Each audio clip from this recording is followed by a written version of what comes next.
இந்தியாவில் இருக்கக்கூடிய ஒரு முக்கியமான மாநிலத்தில் இருக்கக்கூடிய முதலமைச்சரும் முன்னாள் முதலமைச்சரும் நாங்க இந்த கட்சியிலிருந்து விலக போறோம், காங்கிரஸ்லயே இணைய போறோம் அப்படிங்கிற மாதிரியான ஒரு பேச்சுவார்த்தை போய் கொண்டிருப்பதா செய்திகள் வெளியாயிருக்கிறது. அந்த செய்திகள் குறித்து முழவுபுறத்தோடவும் இந்தியாவிலேயே முதல் முறையாக இந்திய தலைமை தேர்தல் ஆணையர் செய்தியாளர்கள் சந்திப்பு நிகழ்த்தினார். அந்த செய்தியாளர் சந்திப்புல பத்திரிகையாளர் கேட்ட அடுக்கடுக்கான கேள்விகளுக்கு திணறலான பதில சொல்லியிருக்கிறாரு. ஒரு சில கேள்விகளுக்கு பதிலே சொல்லாம விட்டுட்டு போயிட்டாரு. அது என்ன கேள்வி, ஏன் அவர் பதில் சொல்லல, இது சார்ந்த முழு விபரத்தை தான் இன்னைக்கு வீடியோல நம்ம பார்க்க இருக்கிறோம். வாங்க வீடியோக்குள்ள போலாம். கோபாசை நண்பர்களுக்கு வணக்கம். நான் உங்கள் சின்னாத. அரசியல் களம் தொடர்ந்து பேசுவோம், உண்மையை உறக்க சொல்வோம். நம்முடைய கோபாசை சேனல்ல தொடர்ந்து பல அரசியல் வீடியோக்கள் அப்லோட் பண்ணிட்டு இருக்கோம். ஆனா பார்க்குற நேயர்கள் சப்ஸ்கிரைப் பண்ண மறந்துடுறீங்க. மறக்காம சப்ஸ்கிரைப் பண்ணிக்கோங்க. இந்த வீடியோவை ஃபுல்லா பார்த்துட்டு உங்களுடைய கருத்துக்களை மறக்காம கமெண்ட் பாக்ஸ்ல தெரிவிச்சிருங்க. அதாவது இந்தியாவில் இருக்கக்கூடிய ஒரு முக்கியமான மாநிலத்திலிருந்து ஒரு செய்தி வந்திருக்கு. என்னோட கட்சியில நான் கிளைக்க போறேங்க, கிளைச்சிட்டு காங்கிரஸ்லயே இணைய போறதா ஒரு பேச்சுவார்த்தை போயிட்டு இருக்கு. அதாவது இந்த செய்தி ஆந்திராவில இருந்து வந்திருக்கிறதா நம்ம பார்க்க முடிகிறது. ஆந்திராவில் இருக்கக்கூடிய முதலமைச்சர் சந்திரபாபு நாயுடு அவர்கள் என்ன பேச்சுவார்த்தை பேசிட்டு இருக்கிறாருன்னா, இப்ப ராகுல் அவர்களுடைய பேசுற வீடியோக்கள்லாம் இப்ப வைரல் ஆயிட்டு இருக்கு. ராகுல் காந்திக்கும் இவருக்கும் என்ன நெருக்கம், என்ன தொடர்பு அப்படிங்கிற மாதிரியான கேள்விகள்லாம் எழும்பிட்டு இருக்கிற நிலையில, அதாவது கூண்டோடு சிறை பிடித்துருவாங்க பாஜகவோட இருந்தா, அவங்க கூடவே தொடர்ந்து நம்ம இருந்துட்டு இருந்தோம்னா நம்ம கட்சிக்கும் ஆபத்து, நமக்கும் ஆபத்து அப்படிங்கிற ஒரு விஷயத்தை சந்திரபாபு நாயுடு அவர்கள் புரிந்து கொண்டதாக செய்திகள் வெளியாகிட்டு இருக்கு. அதாவது இப்ப மோடி அவர்களுக்கு சந்திரபாபு நாயுடு கொடுத்து கொண்டிருக்கக்கூடிய அந்த ஆதரவு கூடிய விரைவில் வாபஸ் வாங்கப்படும் அப்படிங்கிறமான செய்திகள் பார்க்கப்படுகிறது. இன்னொரு முக்கியமான விஷயம் என்னன்னா, அதே ஆந்திரா மாநிலத்துல முன்னாடி முதலமைச்சராக இருந்த ஜெகன் மோகன் ரெட்டி அவருமே சொல்றாரு, என்னோட கட்சியெல்லாம் கலைத்துட்டு நான் காங்கிரஸ்ல இணைய போறேன் அப்படிங்கிற மாதிரியான ஒரு பேச்சுவார்த்தை நடந்து கொண்டிருக்கிறது. அப்ப ஒட்டுமொத்தமாக ஆந்திராவில் இருக்கக்கூடிய கட்சிகள் அனைத்தும் இந்தியா கூட்டணிக்கு செல்ல போறத நாம பார்க்க முடிகிறது. பார்ப்போம். இந்த விஷயம் ஆந்திராவில் நடந்த ஒரு மிக முக்கியமான விஷயமா பார்க்கப்படுகிறது. அடுத்த விஷயம் இருக்கிறதுல இந்தியாவே புரட்டி போட்ட ஒரு விஷயம் பார்க்கலாம். அதாவது இந்திய வரலாற்றிலேயே முதல் முறையாக இந்திய தலைமை தேர்தல் ஆணையர் செய்தியாளர்களை சந்தித்திருக்கிறாங்க. தானா முன் வந்து செய்தியாளரை அவங்க சந்தித்த காரணம் என்ன? ராகுல் அவர்கள் போட்ட ஆட்டபாம்னு சொல்லலாம். ஆட்டபாம்னு என்ன, வெடிகுண்டு அந்த அளவுக்கு போட்டிருக்கிறாரு. தேர்தல் ஆணையத்தின் மீது இருக்கக்கூடிய ஒட்டுமொத்த நம்பிக்கையும் கேள்விக்குறியாக்குற வகையில ராகுல் காந்தி அவர்கள் செய்த விஷயத்தினாலதான் தேர்தல் ஆணையரே வந்து செய்தியாளர்களை சந்திச்சிருக்கிறாங்க. ஆனா செய்தியாளர்களை சந்திச்சுட்டு என்ன மாதிரியான ஒரு விஷயத்த சொல்றாங்கன்னா, இந்த ஓட்டு திருட்டு ராகுல் காந்தி சொல்றது இதெல்லாம் நாங்களாம் அஞ்ச மாட்டோம், அவர் என்ன வேணா குற்றம் சாட்டிட்டு இருக்கட்டும், நாங்க ஒருதலை பட்சமா யாருக்கும் செயல்படல, நடுநிலைமையா தான் செயல்படுறோம், பாஜகவுக்கும் ஆதரவா செயல்படல, காங்கிரஸுக்கும் ஆதரவா செயல்படல, தேர்தல் ஆணையம் சுதந்திர அமைப்பாத செயல்படுது அப்படிங்கிற மாதிரி சொல்லிட்டு, சரி செயல்படுது ஓகே, அதுக்கு நான் பின்னாடி வர்றேன், அந்த கேள்வி அவர் சொன்னார்ல அந்த பதிலுக்குலாம் நச்சுன்னு நாக்கப்படுங்கிற மாதிரி பத்திரிகையாளர்கள்லாம் கேள்வி கேட்டிருக்கிறாங்க. அந்த கேள்விக்கெல்லாம் அவர் பதிலே சொல்லாம மறுத்துட்டார். அந்த கேள்வி என்ன, அதுக்கான பதில் என்னன்னு பின்னாடி பார்ப்போம். இதற்கு மத்தியில இன்னொரு விஷயம், அதே தேர்தல் ஆணையர் இன்னொரு பதிவிட்டு இருந்தாரு. அது வரவேற்கத்தக்கக்கூடிய ஒரு பதிவா இருந்தாலுமே அதுலயுமே லாஜிக் கிடைக்குது.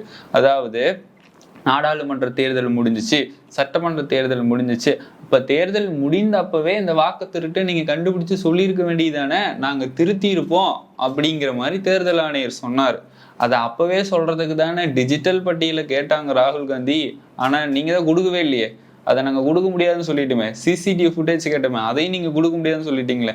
அதை ஸ்கேனடு காப்பி எடுத்து பிரிண்ட் அவுட் போட்டு 6 மாதம் உட்காந்து அதை பகுப்பாய்வு செஞ்சு எவன் எங்கே போலி வாக்காளர்கள் ஆட் பண்ணியிருக்கிறான், எந்த இமேஜ், எத்தனை முகவரியில் ஓட்டு திருட்டு, அதெல்லாம் கண்டுபிடிக்கிறதுக்கு 6 மாதம் ஆகி அவர் சொன்னார்ல. அப்போ டிஜிட்டல் பட்டியல கொடுக்காதது யார் தப்பு?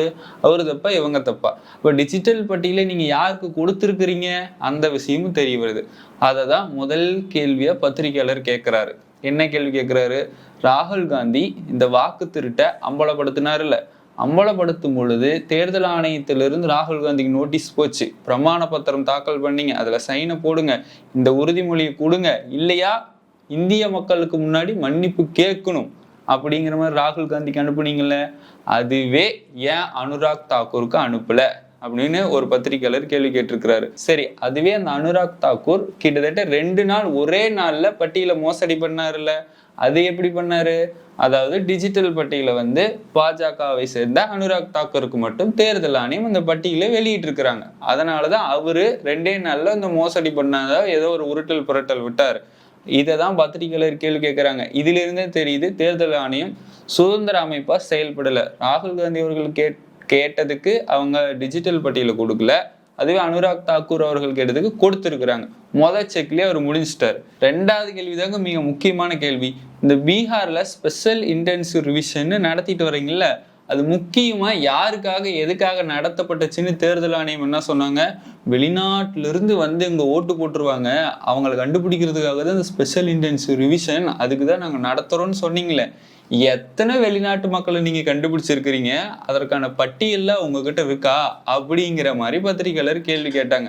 அதுக்கு அவங்க சொல்லக்கூடிய விஷயம் என்னன்னா, அதற்கான புள்ளி விவரமும் இல்ல, ஆதாரமும் இல்ல, அந்த கேள்வியை தவிர்த்துட்டு மௌனமா இருந்துட்டாரு. இப்ப இந்த ஸ்பெஷல் இன்டென்சிவ் ரிவிஷன் வெளிநாட்டு மக்கள் இங்க ஓட்டு போட்டுருவாங்க, அவங்க பேரை நீக்கிறதுக்காக தான் இந்த ஸ்பெஷல் இன்டென்சிவ் நடத்துறோன்னு ஒரு நாடகம்லாம் இட்டாங்களே, அதற்கான பட்டியலுங்க புள்ளி விவரங்கள் இதெல்லாம் மக்கள் மத்தியில ஒரு கேள்வியா எழும்புது.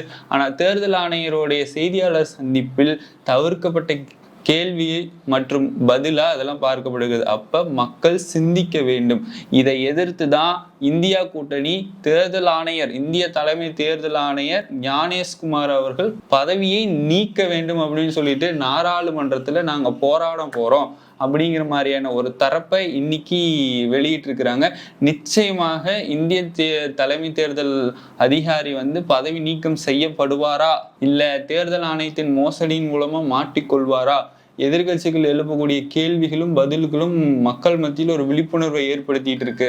இப்ப நாடாளுமன்றத்துல இது பெரும் பூகமா வெடிக்க போது, அந்த பூகமும் நம்ம பொறுத்திருந்து பார்ப்போம். அடுத்த ஒரு முக்கியமான கேள்வி, இந்த ஸ்பெஷல் இன்டென்சிவ் ரிவிஷன் ஏன் சட்டமன்ற தேர்தல் ஒட்டி நீங்க நடத்துறீங்க அப்படின்னு ஒரு கேள்வி கேட்டிருந்தாங்க. அதுக்கு அவர் சொன்ன பதில் என்னன்னா, 2003 ஜூலைல நாங்க நடத்தணும், இப்ப 2025 இப்ப நடத்துறோம் அப்படிங்கிற மாதிரி ஒரு பூசி மொழிப்பிட்டாரு. அதுல ஒரு முக்கியமான விஷயம் என்ன தெரியுமா? 2003 ஜூலைல அதுக்கப்புறமும் சட்டமன்ற தேர்தல் திட்டமிடவே இல்லையாமா. அப்ப சட்டமன்ற தேர்தலே திட்டமிடலையா, அப்பதான் ஸ்பெஷல் இன்டென்சிவ் ரிவிஷன் நடத்தியிருக்காங்க. இப்ப சட்டமன்ற தேர்தல் நடக்குது. இதுக்கு முன்னாடி நடக்கிறதுக்கான முக்கிய நோக்கமே மகா வாக்காளர்களை நீக்கம். அதாவது பிஜேபிக்கு யாரெல்லாம் ஆதரவா இல்லையோ அவங்களெல்லாம் நீக்குவதற்காக தான் இந்த ஸ்பெஷல் இன்டென்சிவ் ரிவிஷன். எதிர்கட்சிகள் குற்றம் சாட்டக்கூடியது இங்கு ஒரு உண்மைத்தன்மையை பார்க்கப்படுகிறது. இதனால எத்தனையோ பேர், ராகுல் காந்தி மட்டும் இது குரல் கொடுக்கல, தேஜஸ்வி யாதவ் அவர்களுக்கும் இந்த ஸ்பெஷல் இன்டென்சிவ் ரிவிஷன் ஆபத்துன்னு தெரிஞ்சுக்கிட்டு தான் அவரும் குரல் கொடுக்குறாரு. மம்தா பானர்ஜி அவர்களுக்கும் இந்த ஸ்பெஷல் இன்டென்சிவ் ரிவிஷன் ஆபத்துன்னு தெரிஞ்சுக்கிட்டு தான் அவர் கொடுக்குறாங்க. அப்ப இந்தியா கூட்டணிக்கு ஆதரவு பெருகி கொண்டே இருக்குது, நம்ம இந்த ஸ்பெஷல் இன்டென்சிவ் ரிவிஷன் வைத்தே பார்க்க முடிகிறது. அடுத்து ஒரு கேள்வி என்ன கேட்டிருக்காங்கன்னா, நீங்க 11 டாக்குமெண்ட்ஸ் இது இருந்தாதான் அவங்க இந்தியாவுடைய குடிமக்கள், இதெல்லாம் இருந்தாதான் அவங்களால ஓட்டு போட முடியும் அப்படின்னு ஒரு ரூல்ஸ் கொண்டு வந்தீங்களே, அந்த 11 டாக்குமெண்ட்ஸையும் சமர்ப்பணம் செய்து அந்த ஃபார்மை ஃபில் பண்ணி கொடுத்தவங்க எத்தனை பேர்? அந்த பட்டியல் உங்ககிட்ட இருக்கா? அதையே வெளியிடலைன்னு கேள்வி கேட்டிருக்காங்க. இது ஒரு நியாயமான கேள்வி. அதாவது 65 லட்சம் வாக்காளர்களை நீக்கிட்டோம் அப்படிங்கிற மாதிரியான ஒரு பட்டியலை வெளியிட சொன்னாங்க. அந்த பட்டியலில் நாங்கள் வெளியிட முடியாது. எதுக்கு வெளியிடணும்? எந்த சட்டத்தில் சொல்லியிருக்குன்னாங்க. அதுக்கு உச்சநீதிமன்றம் ஒரு செக் வச்சுச்சா, சர்ச்சபிள் ஃபார்மேட்ல நீங்கள் வெளியிடணும், வெப்சைட்ல போய் வாக்காளர் எண் போட்டா அது எல்லா டீட்டெயில்ஸும் காட்டணும், வருகின்ற செவ்வாய்க்கிழமைக்குள்ள அதை வெளியிடணும்னு ஒரு செக் வச்சாங்க. ஆனா எத்தனை பேர் அந்த 11 டாக்குமெண்ட்லாம் கரெக்டா சமர்ப்பணம் செய்து அந்த ஃபார்மை ஃபில் பண்ணி கொடுத்தாங்க அப்படிங்கிற ஒரு பட்டியல் ஏன் வெளியிடல? அது உங்ககிட்ட ஆதாரம் இருக்கான்னு கேட்டாங்க. அதையும் பூசி மொழிவிட்டார். அடுத்த ஒரு கேள்வி, முக்கியமான கேள்வி கேட்டிருக்காங்க. இந்த கேள்வியில ஒரு திணறிட்டாருன்னே சொல்லலாம். ஏன் வீட்டு முகவரியெல்லாம் பூஜ்ஜியமா போட்டிருக்கிறீங்க அப்படின்னு கேட்டாங்க. அவருக்கு என்ன சொல்றதுன்னு தெரியல. அதுக்கு ஒரு பதில் சொன்னார். என்னன்னா, அந்த வீட்டு நம்பர் இல்லாதவங்க எத்தனையோ பேர் இருக்கிறாங்க, அவங்களாம் ஏழை மக்கள், அவங்களுக்குலாம் வீட்டு எண்ணு கூட இல்லைங்க, அவங்களுக்கு என்ன போடுறதுன்னு தெரியல, அதை பூஜ்ஜியம் போட்டாங்கிறாங்க. இது என்ன கதையா இருக்குது, இந்த கதை எதில் போய் எழுதுறதுன்னே தெரியல. இந்த பதில் ஏற்கத்தக்க கூடிய விஷயமாவே இல்லை. பூஜ்ஜியம் இல்லைன்னா அவங்ககிட்ட போய் நீங்க வீட்டு நம்பர் இல்லைன்னா வீட்டு நம்பர் வாங்குங்கன்னு ஒரு கோரிக்கை வைங்க. வீட்டு நம்பர் வாங்கினதுக்கு அப்புறம் ஓட்டு போடுங்கன்னு சொல்லுங்க. எதுவுமே இல்லாம பூஜ்ஜியம் போட்டா அது என்ன அர்த்தம் அப்படின்னு எதிர்கட்சிகள் கேட்குறாங்க, தொடர்ந்து கேட்டுட்டு தான் இருக்கிறாங்க. அவங்களால பதில் சொல்ல முடியல. இதைதான் ராகுல் காந்தி அவர்கள் சொல்றாரு, நாங்கள் உண்மையை அம்பலப்படுத்திட்டோம், ஒன்றிய அரசாங்கத்தோட பதில் சொல்ல முடியல அப்படிங்கிறாரு. இதுதான் லாஸ்ட் அண்ட் ஃபைனல் கொஸ்டின். இதுக்குமே அவரோட பதில் சொல்ல முடியல. ஏன் வாக்காளர் பட்டியலில் பல முறை பேர் வருது, ஒருத்தர் பேர் பல முறை வருது, இல்லைன்னா ஒருத்தர் போட்டோ பல முறை வருது அப்படின்னு ஒரு கேள்வி கேட்டிருக்காங்க. அதுக்கு தேர்தல் ஆணையரோட பதில், பல முறை வந்தாலுமே அவங்க ஒரு தடவை தாங்க ஓட்டு போட முடியும் அப்படின்னு சொல்லிட்டு இது முடிச்சிட்டாரு. அப்ப இந்த செய்தியாளர் சந்திப்புல எதிர்கட்சிகள் கேட்கக்கூடிய கேள்விகளுக்கு தக்க பதில்கள் இல்லை அப்படிங்கிறதை இந்திய மக்களால புரிந்து கொள்ள முடியுது. நிச்சயமாக நாடாளுமன்றத்தில் இந்திய தலைமை தேர்தல் ஆணையர் பதவி நீக்க வேண்டும்னு இந்தியா கூட்டணி சார்பா போராட இருக்கிறார்கள். அந்த போராட்டம் வெற்றியடைய வாழ்த்துக்கிறோம். தொடர்ந்து தேர்தல் ஆணையம் அம்பலப்பட்டு சந்தி சிரித்து கொண்டிருக்கிறது. இதற்கெல்லாம் முக்கிய காரணமாக இருப்பவர் ராகுல் காந்தி. அவருடைய செயல்கள் ஓங்கட்டும். அடுத்த நல்ல தலைவரை தேர்ந்தெடுப்போம். தொடர்ந்து இணைந்திருங்கள் கோபாசையுடன். மீண்டும் ஒரு நல்ல அரசியல் காலத்தை நான் உங்களை சந்திக்கிறேன். அதுவரையும் உங்களிடமிருந்து விடைபெறுவது நான் உங்கள் சின்னா.